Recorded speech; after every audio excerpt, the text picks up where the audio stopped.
নমস্কার বন্ধুরা, আমি অর্চনা তোমাদের জন্য আবার ছোট্ট একটা মিনি ব্লগ নিয়ে চলে এসেছি। তো চলো শুরু করা যাক। মানে প্রথমে আমি বৌদি একটু আইব্রো করে দিয়েছিলাম, তারপরে দিদিকে, তারপরে বান্ধবীকে একটু করে দিয়েছিলাম, সেটা আর দেখায়নি। আর তারপরে নিজেও রেডি হতে বসে পড়েছি।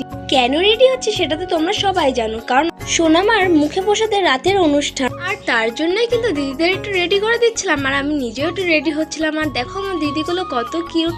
মা কাকি এখানে রেডি না হয়ে আমাদের সাজগোজ দেখছে। তারপরে বাড়ির সবাইকে নিয়ে চলে আসলাম সোনামার বাড়ি। এসে একটু ছবি তোলার পর দেখো এখানে আমরা ফুচকা খাচ্ছিলাম, তো সেটাও তোমাদের দেখিয়ে দিলাম। তারপর বান্ধবীদের সাথে কিন্তু একটু আইসক্রিম খাচ্ছিলাম। আর এখানে অর্চনা থাকবে আর নাচ হবে না, সেটা কি হয়? তো দেখো এখানে সবাইকে নিয়ে আমি নাচ করা শুরু করে দিয়েছি। দেখো দিদিরাও রয়েছে। আচ্ছা বলো তো এটা কি গানে আমরা নাচ করছি? যদি বুঝতে পারো তাহলে একটু কমেন্ট করে বলো। আর আমরা নাচ করেই যাচ্ছিলাম। তো দেখো এখন এই পাশে এসেও আমরা নাচ করছি।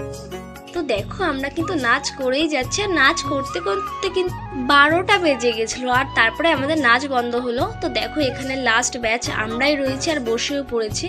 আর মেনুতে কি কি ছিল সেটাই তোমাদের একটু বলবো। ফার্স্টে পনির পাসিন্দা ছিল, সেটা শেষ হয়ে গেছিলো। আর তারপর নান, চানা, ডাল, পাঁপড়, মাংস, মাছ, চাটনি, পাঁপড়, মিষ্টি, আর লাস্টে ছিল হজমোলা। তো আজকে এইটুকুনি ভিডিও ছিল।